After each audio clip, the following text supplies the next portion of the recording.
ওরে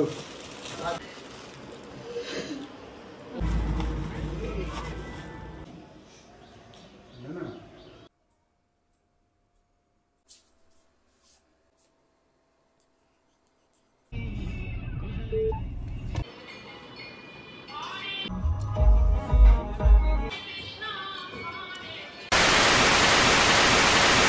hey guys, good morning. আমি সুস্মিতা। আমার নতুন একটা ভিডিওতে তোমাদের অনেক অনেক স্বাগত।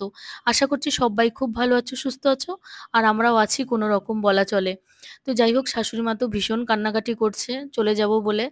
কিচ্ছু করার নেই, কারণ আমাদের বাড়িটা এতটাই গ্রামে যে সেইখান থেকে 30-40 কিলোমিটারের মানে আশেপাশে কোনো স্কুল নেই। স্কুল নেই বলতে সিবিএসসি আইসিএসসি বোর্ডের এরকম কোনো স্কুল নেই। যদি যারা সিবিএসসি আইসিএসসি বোর্ডে পড়াচ্ছে ওই গ্রাম থেকে, তারা হয়তো সেখানে গিয়ে ভাড়া থাকছে, না হলে হয়তো তারা আরো একটা ঘর করেছে সেইখানে গিয়ে থাকছে এইরকম। আর বেশিরভাগ সেইখানের মানুষরা মানে সিবিএসসি আইসিএসসি বোর্ডে পড়ানোর মতো লোকও সেইখানে নেই আমার মনে হয়। আর যারা আছে তারা আমি আগেই বললাম যে ঘর ভাড়া নিয়েছে, না হয়তো সেখান থেকে চলে এসেছে, বাড়ি করেছে এইরকম। তো যাই হোক, তো আমিও চাই না যে আমার মেয়ে আমাদের মতোই এরকম স্কুলে পড়ুক, যাদের ইংরেজি বলতে কষ্ট হয়, মানে বুঝতে কষ্ট হয়। আমি কিন্তু গ্র্যাজুয়েশনে কমপ্লিট করেছি, ভালো রেজাল্ট করেছি, জিওগ্রাফিতে অনার্স করেছি, তবুও কিন্তু আমি তেমনভাবে ইংলিশ বলতে পারি না, যেটা সত্যি কথা, কারণ আমি বাংলা মিডিয়ামের স্টুডেন্ট। তো আমি চাই না যে আমার মেয়েরও সেই রকম প্রবলেম হোক, আমার ছেলেরও সেই রকম প্রবলেম হোক, তাই না? তো আমি যেটা পারিনি আমি চাইবো যে আমার সন্তানরা সেটা করুক। তো তার জন্যই আমার ঘর বাড়ি সমস্ত কিছু ছেড়ে থাকা। তবে হ্যাঁ, যদি আমার শ্বশুর মশাই চাইতেন যে আমরা সবাই এক জায়গায় থাকি, তো তাহলে আমাদের কিন্তু শহরে জায়গা ছিল, সেখানে যদি বাড়িটা করতো হয়তো সবাই আমরা এক জায়গায় থাকতে পারতাম। তবে যাই হোক, সেটা ওনার ব্যক্তিগত ব্যাপার, উনি কোথায় স্বাচ্ছন্দ্য থাকবেন, যেখানেই স্বাচ্ছন্দ্য থাকবেন সেখানেই হয়তো বাড়ি করেছেন। তো যাই হোক, আমাদেরটাও আমাদের দেখতে হবে যাতে আমাদের সন্তান নেক্সট জেনারেশনের মতো চলার জন্য নিজে দাঁড়াতে পারে, যাতে বলতে না পারে যে আমার মা বাবা এত কিছু জানা সত্ত্বেও, শিক্ষিত হওয়া সত্ত্বেও আমাদের এমন স্কুলে পড়িয়েছে যে আমরা এটা পারছি না, ওটা পারছি না, এদিকে কম সেদিকে কম, যাতে না বলতে পারে আমাদের যতই কষ্ট হোক যাই হোক, তাই না? আর তোমাদের দাদাভাই সবসময় চায় যে আমার মেয়ে ভালো স্কুলে পড়ুক, ও মানুষের মতো মানুষ হোক। তো ছোটবেলা থেকেই ও কিন্তু সবসময় স্কুলটা ভালো দেওয়ার চেষ্টা করে। তো সত্যি কথা বলতে আমাদের চেষ্টার যাতে আমরা ত্রুটি না করি, তারপরে আমার ছেলে মেয়ের ওপর ডিপেন্ড করে ওরা কতটা নিতে পারবে, তাই না?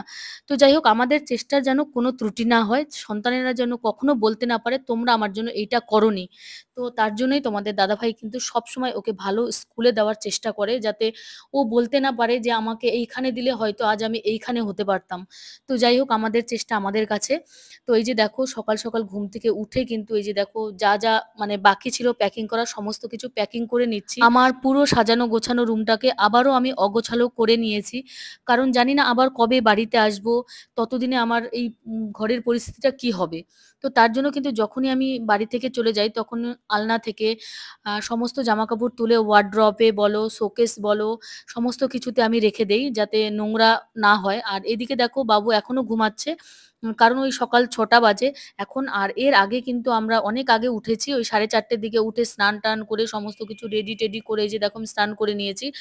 কারণ এখন যদি স্নান না করি তাহলে কিন্তু আমি আর স্নান করার সময় পাবো না, কারণ বাড়ি যেতে যেতে ওই রাত ১২টা বাজতে পারে। আর সত্যি বলতে জ্যামের উপর ডিপেন্ড করে, যদি বেশি জ্যাম থাকে তাহলে ওই রাত ১২টা বাজবে, আমি ওই জন্য রাত ১২টাই ধরে নিয়েছি। আর যদি তেমনভাবে জ্যাম ট্যাম না থাকে ৮টা ৯টার দিকেই পৌঁছে যাব।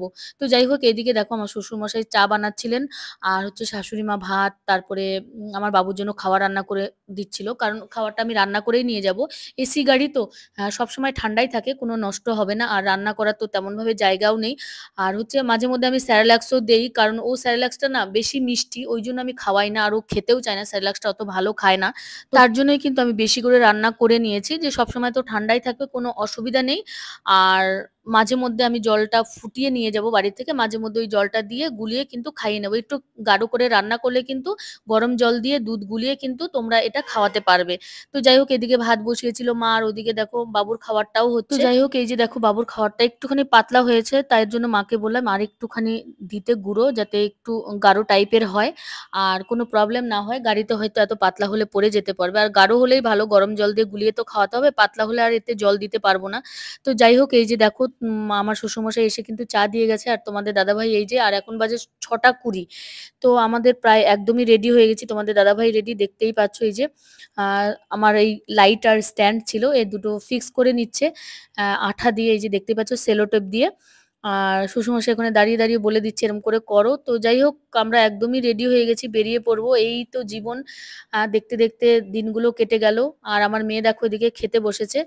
কারণ হচ্ছে ওই যে কখন খাবো তার কোনো ঠিক ঠিকানা নেই। কিন্তু আমরা কেউ খাবো না। এত সকালে আমাদের খাওয়ার অভ্যাস নেই। আমার মেয়ের কিন্তু এত সকালে ভাত খাওয়ার অভ্যাস আছে। কারণ ও স্কুলে যায়। ও কিন্তু সকাল বেলায় বাড়ি থেকে ভাত খেয়ে যায়। তার জন্য কিন্তু মাম্মা ভাত খেয়ে নিচ্ছে। আমরা কিন্তু কেউ খাইনি। কারণ এত সকালে আমার পক্ষে ভাত খাওয়া সম্ভব নয়। তো আমি চা খেয়েছি, বিস্কিট খেয়েছি এই যা। তো যাই হোক আমরা কিন্তু একদমই রেডি এবার বাড়ি থেকে বেরিয়ে পড়ছি। এই দেখো সমস্ত প্যাকিং কমপ্লিট এগুলো নিলেই কিন্তু হয়ে যাবে। আর এদিকে দেখো মা ভীষণ কান্নাকাটি করছে কারণ ওনার ছেলে এতদিন পরে এসেছে তারপরে তেমনভাবে থাকতেও পারলো না, চলে যাচ্ছে। তো মা তো কান্নাকাটি করবে এটাই স্বাভাবিক। আর এই যে দেখো পুজোর সময় আমি শাড়িটা ওনার জন্য নিয়েছিলাম, পুজোর সময় তো আসতে পারিনি। খুব প্ল্যানিং ছিল যে পুজোর সময় আসবো, সে তখন আসলে কি হয়তো অনেকদিন থাকতে পারতাম। কিন্তু এখন এসেছি একদম থাকতে পারলাম না, ওই এক সপ্তাহ ছিলাম। কারণ হচ্ছে আমার মেয়ের অলরেডি স্কুল খুলে দিয়েছে। আর ৩ দিন স্কুল বন্ধ হয়ে গেছে, সোমবার, মঙ্গলবার, বুধবার। আমরা কিন্তু বুধবারে বেরিয়েছি। তো বৃহস্পতিবারও বন্ধ হয়ে গেছে। আর শুক্রবারে তো বন্ধই ছিল, গুরু নানকের জন্মদিন ছিল। তার জন্য হচ্ছে সেদিনও বন্ধ। তো পুরো ১ সপ্তাহ আমার মেয়ের স্কুল বন্ধ হয়ে গেছে। কিচ্ছু করার নেই। কারণ আমি আগেই বলেছিলাম যে, "তোমাদের দাদাভাইকে পুজোর সময় এলে যাবো। না হলে আমি যাবো না। এরকম স্কুল, টিউশন সমস্ত কিছু বন্ধ হয়ে যাবে। তো এতদিন স্কুল, টিউশন বন্ধ করে কিন্তু আমি থাকতে পারব না।" তো তোমাদের দাদাভাই বলল, "বেশিদিন থাকতে হবে না। চলো ১ সপ্তাহখানিক থেকে আসি। আ ১ সপ্তাহের মধ্যে ওই ৩-৪ দিন স্কুল বন্ধ হবে এই যা।"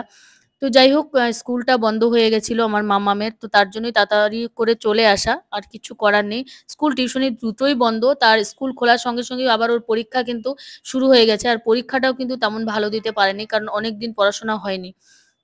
তো যাই হোক দেখো আমরা কিন্তু একদমই বের হয়ে গেছি এই যে। আর হচ্ছে ভীষণ মন খারাপ ছিল। তো যাই হোক আমি সকলের সামনে মন খারাপটা দেখাইনি। কারণ গাড়িতে এসে আমি ভীষণ কান্নাকাটি করছিলাম। তোমাদের দাদাভাই আমাকে ভীষণ বকেছে যে, "কি জন্য তুমি প্রত্যেকবার এসে এরকম কান্নাকাটি করো? আর জানোই তো তোমার কান্নাকাটি করলে ভীষণ শরীর খারাপ হয়।" কারণ আমার একটু হাইপার টেনশন এর প্রবলেম আছে। আগে কোনোই প্রবলেম ছিল না। বিয়ের পর থেকে আমার অনেক রকম প্রবলেম শুরু হয়েছে। কারণ আ জীবনটা আমার যতটা সুন্দর এখানে দেখতে পাচ্ছ, ততটা সুন্দর নয়। কারণ বাইরের দিকটা সবাই দেখে, ভেতরের দিকটা কেউ দেখে না। তো যাই হোক সেটা থাক পরের কথা। তো অনেক রকমের প্রবলেমই আমার দেখা দিয়েছে বিয়ের পর। অনেক রকম সমস্যা শুরু হয়েছে। তারপর আবার সি সেকশন ছিল আমার ২ টো বাচ্চার বেলায়। তো তখনও আমার অনেক রকম নানান সমস্যা সম্মুখীন হতে হয়েছে। যাই হোক এখন আমি অনেকটাই ভালো আছি, বেটার আছি। আর এই যে দেখো এবার আমরা বেরিয়ে গেছি একদম বাড়ি থেকে। ইনি হচ্ছে আমার যা। কারণ আমার ওই যে পিসিমণি মানে পিসির শাশুড়ি মা, উনার ছেলের বউ এটা। আর এই যে মা দেখো। আর আমি বললাম যে, "একটু ক্যামেরাটা ধরো, আমি সকলকে প্রণাম করে আসি।" তো যাই হোক ইনি হচ্ছে আমার পিসি শাশুড়ি। আর এইটা হচ্ছে আমার কাকি শাশুড়ি, কাকিমণি, পিসিমণি। আমি পিসিমণি, কাকিমণি বলেই ডাকি। আর এটাও হচ্ছে আমার ছোট কাকিমণি। মানে আমার শ্বশুর মশাইরা হচ্ছে ২ ভাই। তো আমার শ্বশুরমশাই হচ্ছে বাবা হচ্ছে বড় আর কাকু হচ্ছে ছোট। তো ওনার হচ্ছে ওয়াইফ মানে আমার কাকি শাশুড়ি মা। তো যাই হোক এই যে দেখো আমরা গাড়ির কাছে চলে এসেছি। বেশ একটুখানি দূরে আমাদের গাড়িটা রাখানো আছে। তো সমস্ত প্যাকিং কমপ্লিট তো কালকে রাত্রেই কিন্তু সমস্ত কিছু লোডিং করা হয়ে গেছিল। আর এইগুলো যেগুলো আমাদের কাছে ছিল অনেক জামা প্যান্ট-ট্যান্ট এটা ওটা তো ছিলই, তাই না? বাচ্চারা যেহেতু আছে আমার কাছে। তো তার জন্য কিছু ২-১ টা ব্যাগ ছিল সেইগুলো সেটিং করে দিচ্ছে। আর এত দূরের রাস্তা তো অনেক জিনিসপত্র হয়ে যায় বাচ্চা-কাচ্চা নিয়ে গেলে। আর এই যে দেখো আমার ছেলে শুধু বাবা, বাবা, বাবা করেই যাচ্ছে। কারণ ওই দিক দিয়ে ওর বাবা আবার গাড়িতে উঠে পড়েছে। আর জানোই তো এখন কি ওর পাপাকে ছেড়ে আর মামাকে ছেড়ে ওদের কাছে থাকবে? থাকবে না কখনোই। তো ভীষণ মানে চিল্লাচিল্লি করছিল বাবা, বাবা করে। আর এই যে দেখো আমার শাশুড়ি মার আঙুলটা কিভাবে ধরেছে আমার সোনা পাপা। আর এই যে দেখো এখন সবাইকে টাটা দিচ্ছে চলে যাবে বলে। ভীষণ মন খারাপ ছিল কিন্তু কিচ্ছু করার নেই। কি আর করব? যেটা আছে কপালে সেটা তো ভোগ করতেই হবে, তাই না? তো এই যে দেখো আমার পাপা বলছে, "ওই যে ওইদিকে আমরা যাচ্ছি, ওই যে টাটা, বাই, বাই।" তো যাই হোক আমরা গাড়িটা ছেড়ে দিল। তোমাদের দাদাভাই চলে যাচ্ছি। তো যখন চলে যাচ্ছি তখন আমার মনটা ভীষণ খারাপ হচ্ছিল। তো কিচ্ছু করার নেই। আর তোমাদের দাদাভাই আমাকে ভীষণ বকাঝকা করে চোখ দিয়ে জল ফেললে। তো যাই হোক চেষ্টা করি যতক্ষণ আমি রাখতে পারবো, ততক্ষণ আমি চেষ্টা করি যাতে আমার ভেতর থেকে না বের হয়। একদম আমি শক্ত হয়েছিলাম যাতে চোখের জলটা আমার বের না হয়। আমি আর কাঁদতে চাই না সকলের সামনে। তো অনেক চেষ্টা করেছিলাম কিন্তু সকলের সামনে থেকে যখন বেরিয়ে আসি তখন আর নিজেকে আমি রুখতে পারিনি। অনেকক্ষণ আমি কেঁদেছিলাম। তো তোমাদের দাদাভাই বকাঝকা করাতে আবার আমি শান্ত হয়ে গেছি। কারণ আমার আরো একটা প্রবলেম হয়েছে। আমার বাবু হওয়ার পর থেকে আমার প্রচন্ড মাথা ব্যথা হয়, চোখ ব্যথা হয় আর প্রচন্ড বমি হয়। আর এই সকালবেলা উঠেই যদি আমি কান্নাকাটি করি তাহলে কিন্তু আমার ভীষণ ঐরকম প্রবলেমটা হবে। তো যাই হোক এই যে দেখো আমরা কিন্তু মায়াপুর এসে গেছি। আর আমাদের কিন্তু মায়াপুরে আসার তেমন কোনো প্ল্যানিং ছিল না, কথাও ছিল না। কিন্তু আমরা যেই হাইওয়ে ধরে এসেছি তার থেকে ৫-৭ কিলোমিটার ভিতরে আর পার্সোনাল গাড়ি নিজেদের গাড়ি ছিল। তো তোমাদের দাদাভাই বলছিল যে আমরা যখন বাড়ি মানে যাবো আরকি, তখন না পাশেই মায়াপুর পড়বে। তো আমি বললাম চলো তাহলে একটু ঘুরে আসি। এত সুন্দর একটা জায়গা, তাই না?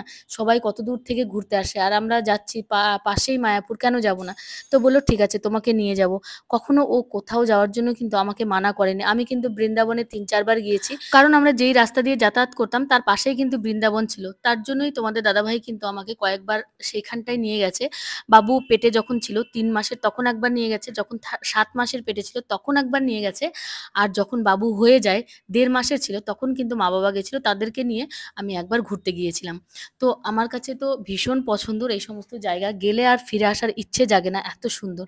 তো যাই হোক দেখো মায়াপুরে এসে আমরা এই যে খাওয়া-দাওয়া করছিলাম। ১ম এ ওই ফ্রাইড রাইস আর চিলি পনির নিয়েছিল আমার মেয়ের জন্য, ওটা খাবে বলছিল। তারপর দেখো একটা থালি নিয়েছে তোমাদের দাদাভাই। বেশ কিন্তু ভালো খেতে। বেশ ভালো। আমার কাছে তো ভীষণ ভালো লেগেছে। তো বাই, সবাই ভালো থেকো, সুস্থ থেকো। সকলকে অনেক, অনেক ধন্যবাদ আমার ভিডিও দেখার জন্য।